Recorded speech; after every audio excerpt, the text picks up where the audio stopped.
Good morning, my wonderful vet bro community out there. Hope everybody's having a great day. As I am out here, it is 9:55 a.m. here in San Antonio, Texas, on this wonderful Thursday, January 25th, 2024.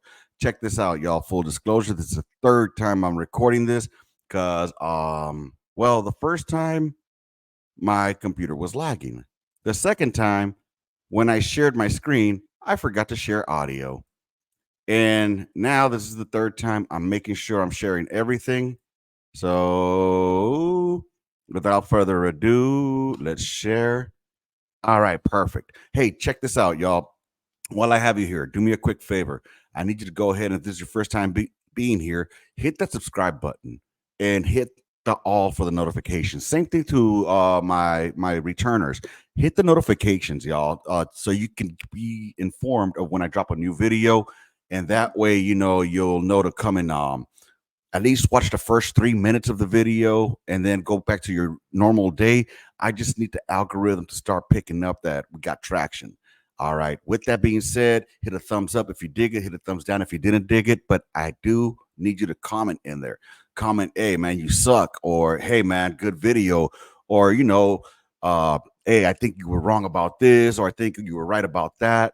Or, go F yourself. I don't care. Just give me some kind of commentary in there to show YouTube that there's engagement so we can get this pushed out more. You know what I'm saying?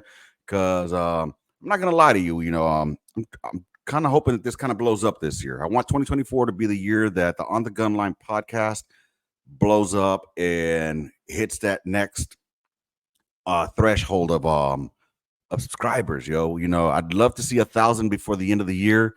We'll see what happens there. I got to do something that goes viral. You know what I'm saying? Or hit a good interview that people are gonna want to be talking about or whatnot. But with that being said, I'm rambling on too much. My caffeine's finally kicking in. I'm drinking it out of my wonderful "You're welcome" for my service cup that was given to me. It was gifted to me a couple of years ago by my old boss. Shout out Maria. Appreciate the cup. I still use it. And with that said, I did want to react to one video first that I thought was funny, but you know what? We'll say that for another day. Shout out to War Hamster Six though. It was one of her videos, and she be having me dying, y'all. Let me see if I can actually pull it up right now. If I can pull it up right now, we'll go ahead and not react, but laugh at that. I want to open the show with a funny one. That way we can go into the rest of the podcast or Vetbro Reacts video um in a happy mood. You know what I'm saying? So pulling up my tickety talks at this time. What is this? Now, ooh, low crawling. Ah, yes. Good training. Good freaking training right there, y'all. That's what I'm talking about right there. Good training. You know what? Am I following? Yep, I'm following him. Right on. I do not miss that. Then you got all that sand all up in your balls and shit. No, no, no, thank you. It was good times, I'm not going to lie. All right. Find War Hamster 6. War Hamster. God damn, I suck. No wonder I was a 13 Bravo. War Hamster 6. God damn, I don't know why that theme song always gets me, yo. The Army one, dun dun dun dun dun dun. Dun. God damn, she's fine as hell. Shout out War Hamster 6, yo. Oh man. Let's see. It was which one was it that I no Air Force be like I can't find it anymore. So let's just find another one to react to. All right. Let's see. Damn it, y'all. There we go. Here's one. Boom! Everybody here just got tinnitus. Your future baby got tinnitus. You got tinnitus. Those bugs on the ground just got tinnitus. You go to the VA. Show them this video. They'll still say it's not service connected, baby. Oh man. Yo, shout out to those mortarmen right there, man. Those 11 Charlies. They look like they're out of Hawaii. I don't know, is that the airborne? Look at that, Alaska. Anyways, hey, shout out to them cats right there, man. Baby artillery right there. I ain't a hater though, you know. I digs what y'all do. Tinnitus, man. If you live with tinnitus, you know that shit be sucking sometimes. You just be sitting there. Be Hey, Army, did you see the Hi, Air Force. guy that has the tattoo of the 9 line on his forearm? Man, I mean, that's kind of stupid, but like, sometimes it's hard to remember. It's pretty How smart. could it be hard to remember when we had the freaking 9 line rock? What what is a 9 line rock? Like a rock? Yeah, Rock, the big rock. freaking boulder that was ungodly heavy, but they taped a freaking Oh, piece of fucking paper with the army. 9 line on it.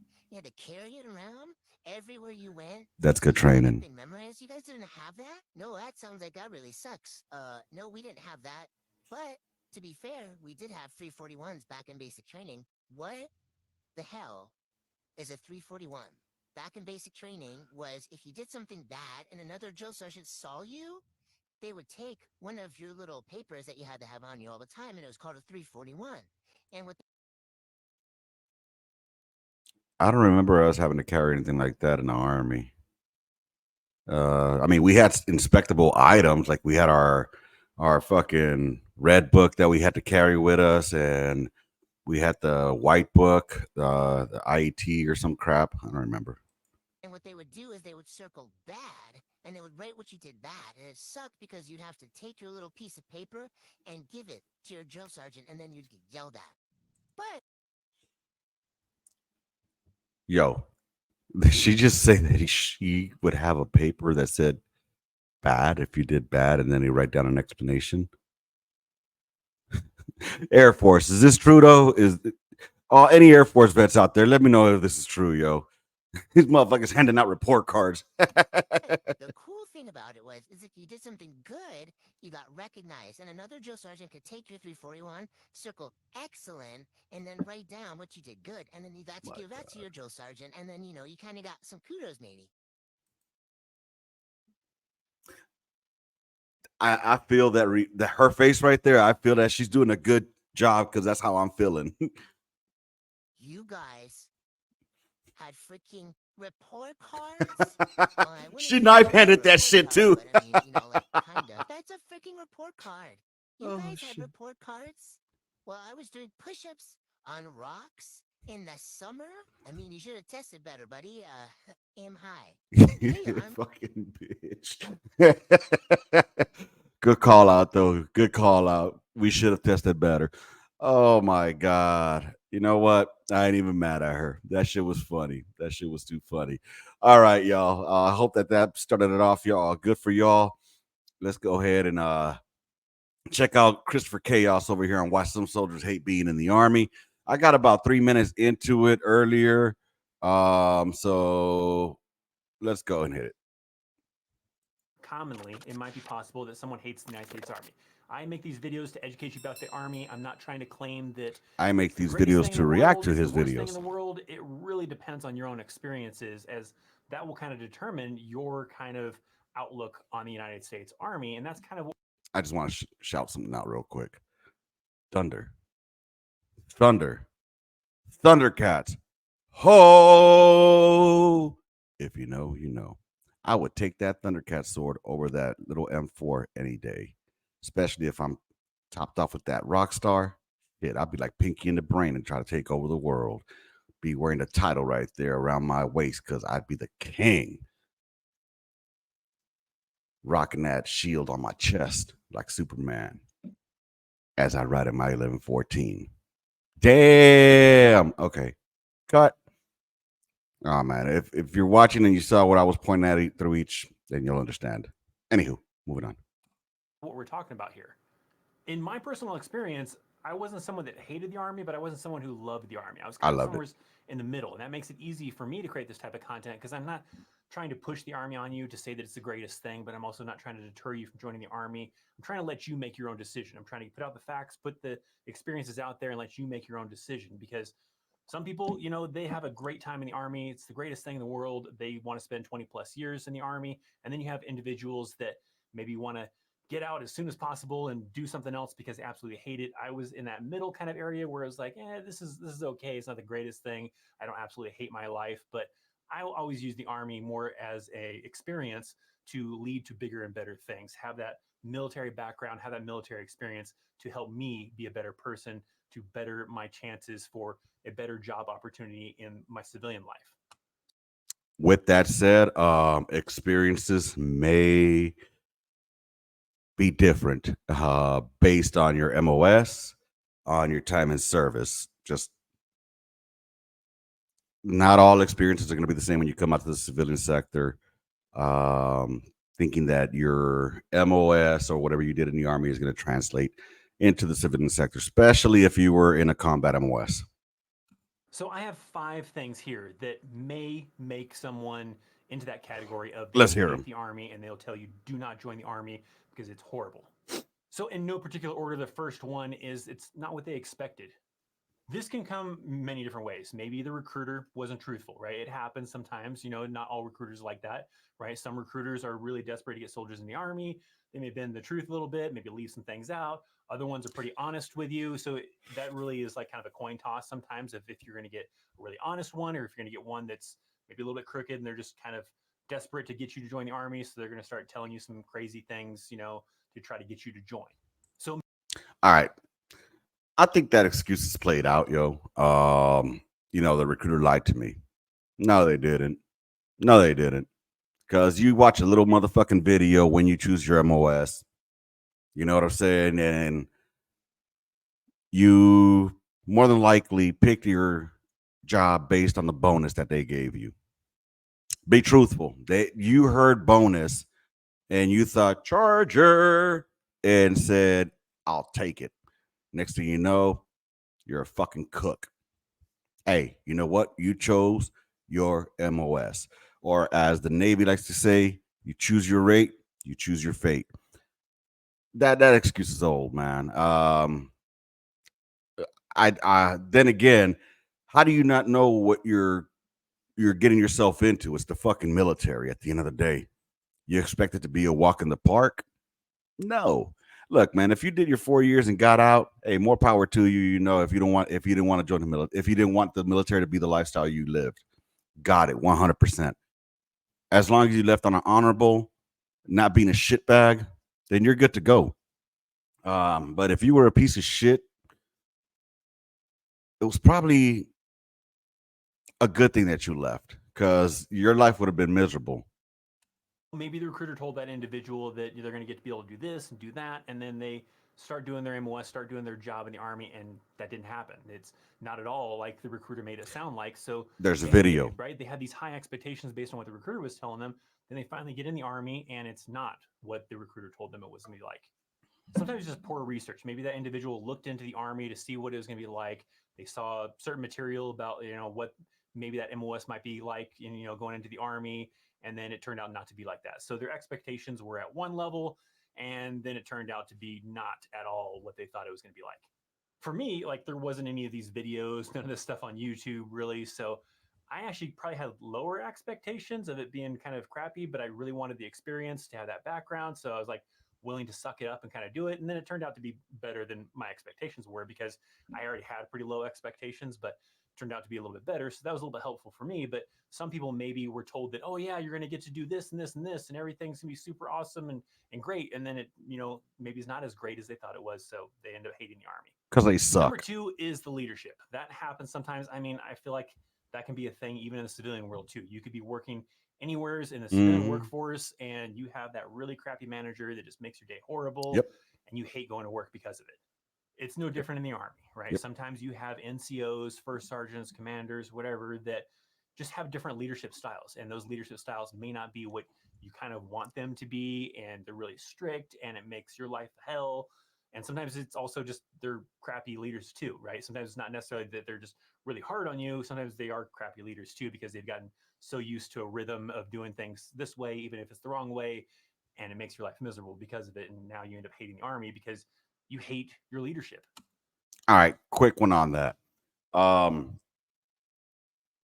yeah, there's a lot of different leadership styles out there. You're gonna have the yeller, you're gonna have the calm and cool. You're gonna have the one that wants to be cool with their Joes and be their buddies and their friends. And then you're gonna have the one that only cares about their career. That's the worst one. The one that only cares about their career because they don't give two shits about their Joes. I've seen them all, bro. I've seen them all. Um, I'm thankful that I came up under great NCOs. All right. There were some shitty ones out there, Roy Croft. Um, he did not deserve to have those stripes. But fortunately, during the time that I came in 04, oh 05, well, I came in 04, and I got to the real unit, to the real army in 05. Um, the leadership that I had under me, or over me, I should say, was on point. And they set the standard of what to look for in an NCO. Really didn't mess with the officers much, especially E1, E2, E3, E4. You don't deal with officers and you don't deal with first sergeant. Here's the thing: if you got to go see first sergeant between E1 and E4, you fucked up somewhere. That's all there's to it. You either got bad news as a Red Cross message, or you fucked up and you can go see the man. Other than that, you will not be dealing with first sergeant. You'll be dealing with your first line leaders, and they're the ones that are going to make the impact on you as far as like your experience. Like I said, if I would have had more NCOs like Sergeant Roy Croft's punk ass, I would have hated the army. But fortunately, uh, it was leveled out by sergeants like Sergeant PJ or my chief at the time, Staff Sergeant Taylor. You know, they great NCOs, and we had a great NCO core around us. So they made it for us to be comfortable. I mean, they were strict, like Smoke Norwood. He wasn't no joke. He was no motherfucking joke. Neither were his chiefs. High standards, and you had to do what you had to do. You know what I mean? The army is easy, y'all. I don't understand why it's so hard. The army is easy, especially E1 through E4. Do as you're told. Do as you're told. God damn it, just do as you're told. That's it. Right place, right time, right uniform. You can't mess up. You're only needed from the neck down as an E1 through E4. You know what I'm saying? Anyways, moving on. Having a good leadership definitely will make it a little bit easier, right? You may love a duty assignment, you may love that unit that you're in because you got great leadership that looks after you, and that's what you're obviously looking for. But then you have situations sometimes like this where a soldier ends up with leadership that is just, not what they were hoping for, not a good fit for their personality. I would tell my Joes when they would come to my section when I was a staff sergeant. And I picked this up from Sergeant Brim. He was one of the chiefs with me out there in 19FA. I don't adjust to you. You adjust yourself to me because I treat everybody equally. All right. Now, do I fine tune my leadership based on each soldier? Yes. Each soldier has one standard they have to meet. And I try to blanket it all with the same type. But there's times where you individually have to take each soldier aside and tune them up, different ways. With that said, you know, hindsight being 2020, I wish I could go back and change some of my leadership techniques, leadership styles. But at the end of the day, I don't think my soldiers have anything to complain about, except McMillan. I think McMillan really hated me. Whatever. As long as we went to war and came back alive, I don't care. Whatever, right? There's a lot of kind of scenarios that kind of fall into there, and that can lead to a soldier hating being in the army. I try to say, try not to judge your experience of being in the army based on one duty assignment, right? That may be, really strict leadership or set on certain ways, and everything like that. And then you go to another unit and maybe leadership is different. Maybe they have a better style that kind of meshes better Mm-hmm. with you and you enjoy it and you enjoy working for them. You feel like they're really looking out for you and helping you improve. And then you end up liking that unit. So then it turns around that you like the army. But you get stuck with units that have that leadership style you don't like, or multiple units with leadership styles like that, then yeah, it can give you a negative experience and make you hate being in the army. Dude, I'll say this too. Never judge the army by your first duty station. All right. It does get better.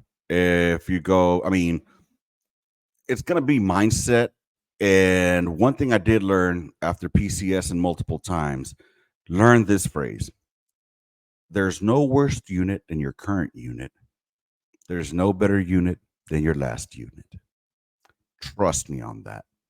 Trust me. You'll get it if you PCS more than one time. For me, my first duty assignment, it was okay, nothing too crazy. Second duty assignment was great. I had great leadership, so it kind of made me like being in the army, kind of a thing, to a certain extent, type of thing. Then I came to Fort Carson, Colorado. I My love first Fort unit when I went to Carson. Colorado, that one was okay, not too bad. The next unit was good-ish at the beginning, and it started kind of going downhill, getting bad. So it really just pushed my momentum for wanting to get out of the army, like I really wanted to in the first place. But I don't feel like it necessarily like ruined my entire army experience. But kind of the last, like, I don't know, maybe year of being in the army was probably the worst year of my army career, just Hmm. based on the leadership and certain leadership styles that maybe I'll have to save for another video. But leadership can make a difference. All right, I'm gonna have to pause on there for 1 second. Y'all hold on. I gotta go get my refill on coffee.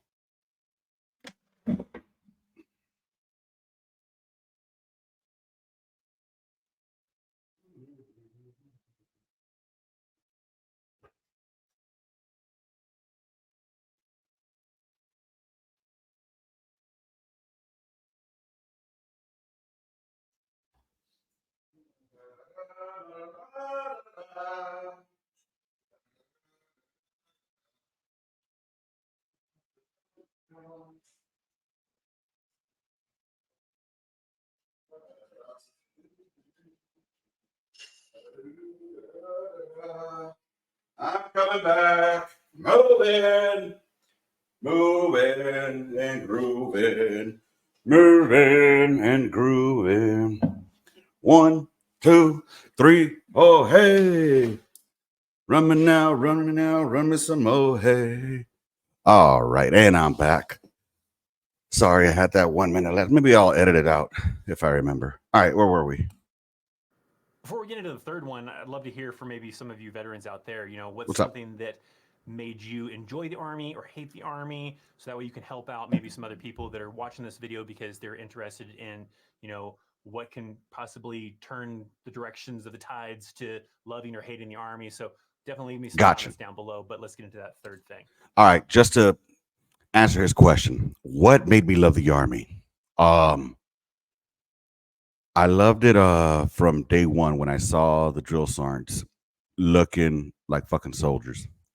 I'm talking about head to toe, boots, high shine, BDUs pressed up, clean as hell, drill sergeant belt, or just they had that pistol belt around them, made them look intimidating as fuck.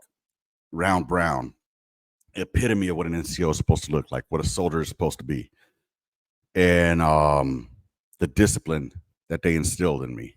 I was 27 years old, y'all. 26, 27 years old when I joined, and I still had that not super knuckleheaded mentality, but I still had. I was actually. I'm not gonna lie. I was already working a civilian job. I was doing all right. I just wanted to go to war. Um, I loved the. I loved knowing what was going to happen every day. I knew what was on the to do list pretty much. What I hated. There's gonna be a lot to hate. I'll tell you that right now. I hated hurry up and wait. I hated last minute taskings. Fuck it. It's a running joke, but yeah, you will get that last minute tasking at 16:30 to go dump out a fucking Connex because they're doing the goddamn monthlies and they can't find a motherfucking antenna or and you got to go dump a Connex to find it. It just is what it is, and it doesn't happen all the time, y'all. It doesn't. I love the structure. I love the lifestyle of on the weekends when we were in the barracks. Everybody just hanging out outside, kind of like drinking it up. Think about it like this: like a lot of fools when they graduate high school, they go to college and they have their frat parties and stuff like that. That's kind of like what it was in the bees. And I don't know how things changed because I remember when I was a private. to when I was a staff sergeant, and then I would go do my barracks checks. Yes, I did some barracks checks, and the Joes would just be sitting inside playing video games. We used to have barracks parties, y'all. Where the hoes at? You know what I'm saying? But anywho, um, I love the companionship, the friendships, the shit talking. It was just a whole different lifestyle. It was a whole different lifestyle, y'all. The third one can be maybe a unit that is very active. That can cause a soldier to not like being in the army because they're just constantly in the field, they're constantly going on deployments, and they have no free time. I mean, if you go and you're just doing all work and no play, then Make that Jack a makes you dull a boy. dull boy, or however the saying kind of Make goes. Jack's But a dull you don't boy, want that. You shining. don't want it to be just working your ass off and then getting very little time to yourself to be able to do the things you Play enjoy. hard, Maybe you have a party spouse harder. and a family and you want to spend a little bit of time with them. No, But if you're just constantly away from everybody, away from your family, away from the things you enjoy doing with your spare time, then that kind of creates a negative outlook on the army. work hard, play harder. That's what we used to say in Korea. So that can happen. I've talked to individuals before where they're like, "Oh, I didn't like being in the army. I was always in the field. I barely What even was saw your my MOS? family. I didn't even get to see the birth of my child. I Whatever, right?" didn't. I That was can in definitely cause a Afghanistan. soldier to hate being in the United States Army. So, hopefully you can get something in the medium, right? You don't end up with a unit that necessarily deploys a bunch, but they have to do training. That's a thing they have to do. So you're going to have to go to the field. You may even have to go on a deployment. It may not even be a combat deployment with the current kind of state of the army, but That's a maybe a rotation. training deployment that may take you, out of the country for 6 months, a year, whatever. But hopefully you don't end up in a situation where it's just constantly every other week, twice a month, once a month, whatever, to where it gets to the point where you just feel like you don't get any you time to be able to have some fun, enjoy things, spend time with family if you have one, because that can definitely kind of screw up your aspect of the United States Army. All right. Yeah, that's definitely a quality of life. Check it. One thing I tripped out on was when I would be out in the field and motherfuckers would be complaining like, "Why are we out in the field?" Dick, what's your MOS? Field artillery. We gonna be out in the field, baby. That's where we make our money. You know what I'm saying? That's where we make our money. Ain't nothing better than slinging them rounds down range. I love that shit. Smelling that wolf poo 90 all up in my nose. Mm. Occupying march order. Occupying march order. Occupy march order. Platoon adjust. Aim point this instrument. Aim point identified. Anyways, all that shit is good training. You know, the op tempo, depending what unit you're gonna go to, is gonna be high. Now it's Garrison Army, so I don't know. Don't hold me to that. So this was during the GWAT. It was high. Even if you just got back, even if you go into a unit that just got back, your op tempo is gonna fucking pick up quick. I got to 1-9 FA in '08. They had just gotten back from I think a 15-month. Op tempo picked up quick, and we were gone in 2009 in September of or November of '09. We were to Audi 5000. Went to NTC. Go to the field. At the end of the day, depending on your MOS, you're going to be either going to the field a lot, going to the range a lot. But it's never ending bitch fest or complaining. No matter even in the military or in the civilian sector, you're gonna bitch about your job, bro. It's gonna happen. At the end of the day, you chose your MOS. If you're in the infantry and you're complaining about how you have to hump it all the way everywhere and all that, you chose your MOS. Let's say you go to an airborne unit. Fool, you want to be part of the elite, those motherfucking jumpers? Expect to be running like retards everywhere you go and going to the field, bro. It just comes with the territory. If you didn't want a job like that, then you should have gone 42 Alpha. That's all I'm saying. Want to stay out of the field? Pick a job that doesn't take you to the field.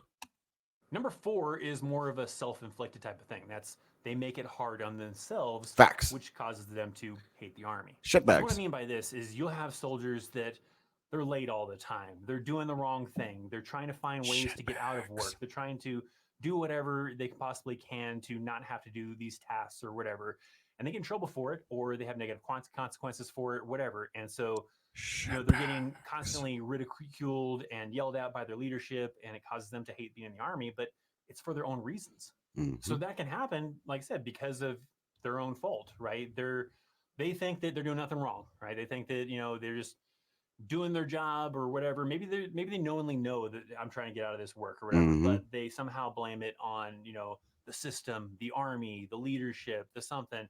But you're the one that's showing up late all the time. You're the one that's trying to get out of this work. You're the one that, when all of us are doing this in the motor pool or this in this location, you're nowhere You're to be trying to found. sham And then out. you get yelled at for it, or you get, not treated the same as the rest of us because we're busting our ass and you're not anywhere to be found. It's because of your own fault. I've seen He's painting a pretty picture without saying it. You're a fucking shitbag. All right. You were a piece of shit soldier. You need to get the fuck out. Patterns of misconduct. Goodbye. a couple of soldiers that are like that. They hate being in the army, and maybe something that I previously mentioned caused them to have that attitude where they're like, "Oh man, this leadership sucks," or this field environment of going all the time sucks. So I don't want to put in my effort anymore, and it causes them to kind of go down that path, and then just increases the reason why they hate being in the army. There can Hey, you know what's funny about that? It's those same motherfuckers that go ahead and change. They tell you how much they hate it while they're in there. And then when they get out, bam, Facebook has fucking, oh, how I miss being in the military. Oh, I miss my brothers. Oh, Veterans Day, thank me for my service. You know what I'm saying? Get the fuck out of changing your goddamn profiles to get a goddamn you're welcome for my service. be times where it's hard to keep that motivation going and everything, especially if you have some of those situations where the job that you signed up for isn't what you thought it was going to be, and you're just not motivated to want to do that job. So that can definitely kind of cause you to even go down that path too, to just not care, and then that kind of causes more problems and just spirals and snowball effects, and your problems get bigger and bigger and bigger, and the reasons why you hate being in the army just get bigger and bigger as well. In other words, don't be a fucking shitbag. Do your job, get the fuck out. Goodbye. Get your DD 214. The fifth and last one that I'll tell you about, maybe a little bit less common of reasons why soldiers hate being in the army compared to the other ones, but it may be for a reason that they feel like the army is holding them back from their goals or maybe even their dreams.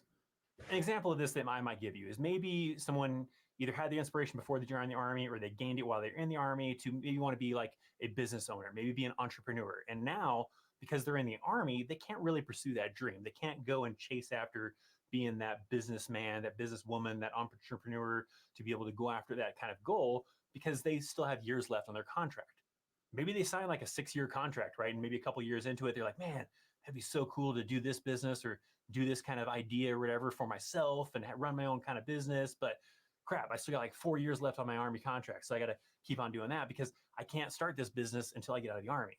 So sometimes that might happen, right? They have dreams and goals that they want to accomplish, but they have an army obligation to still kind of abide Mm-hmm. by. They still have to kind of stick with that and fulfill that contract.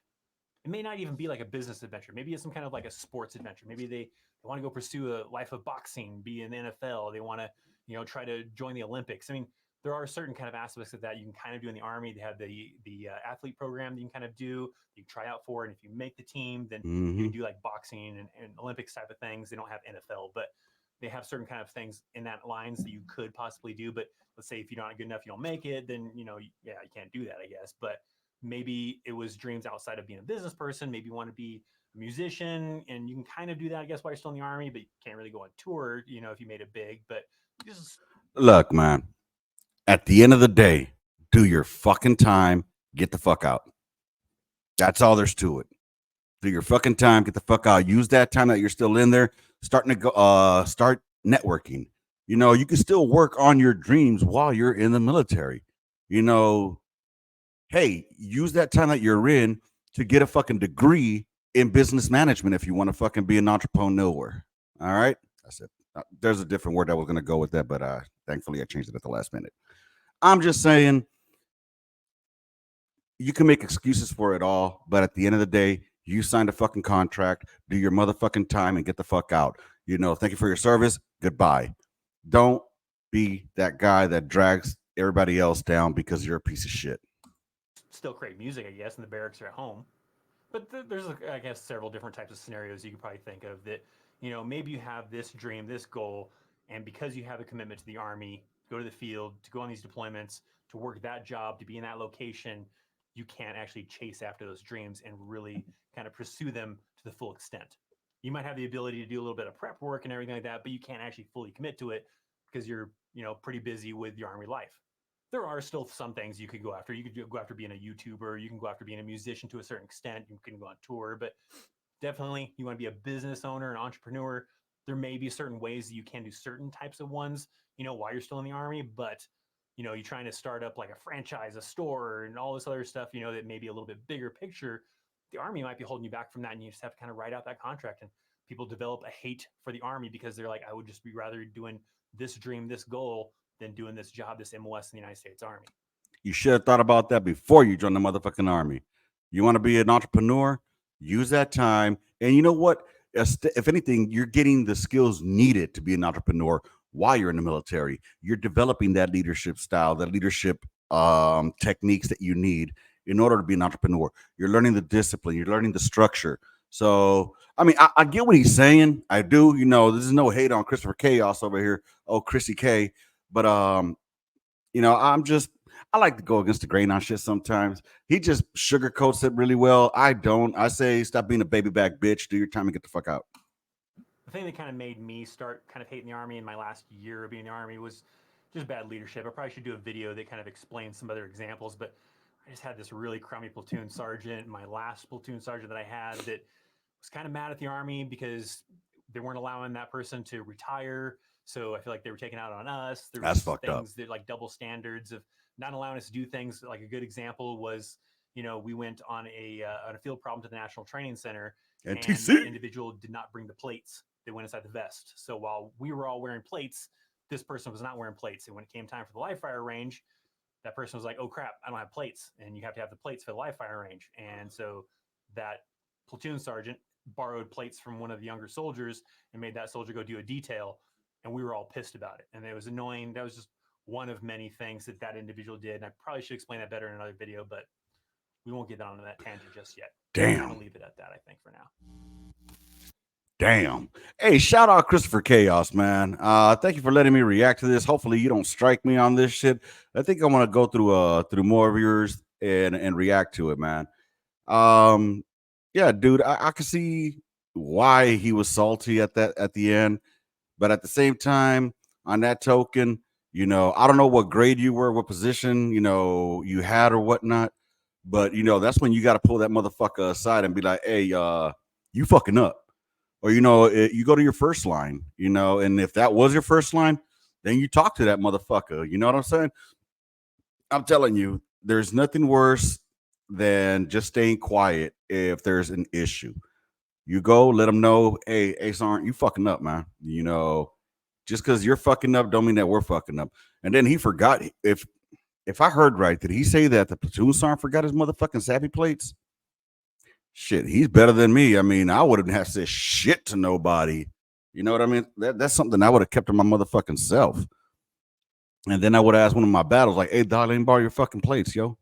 You know what I'm saying? That I don't know. I wonder what his MOS was. I'm gonna have to look more deep into Chrissy K right there.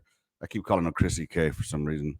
Anyways, with that being said, y'all, I hope y'all enjoyed this Vet Bro Reacts, this conversation that I had with Christopher Chaos, if you will. If y'all dug it, let me know. If y'all didn't dig it, let me know.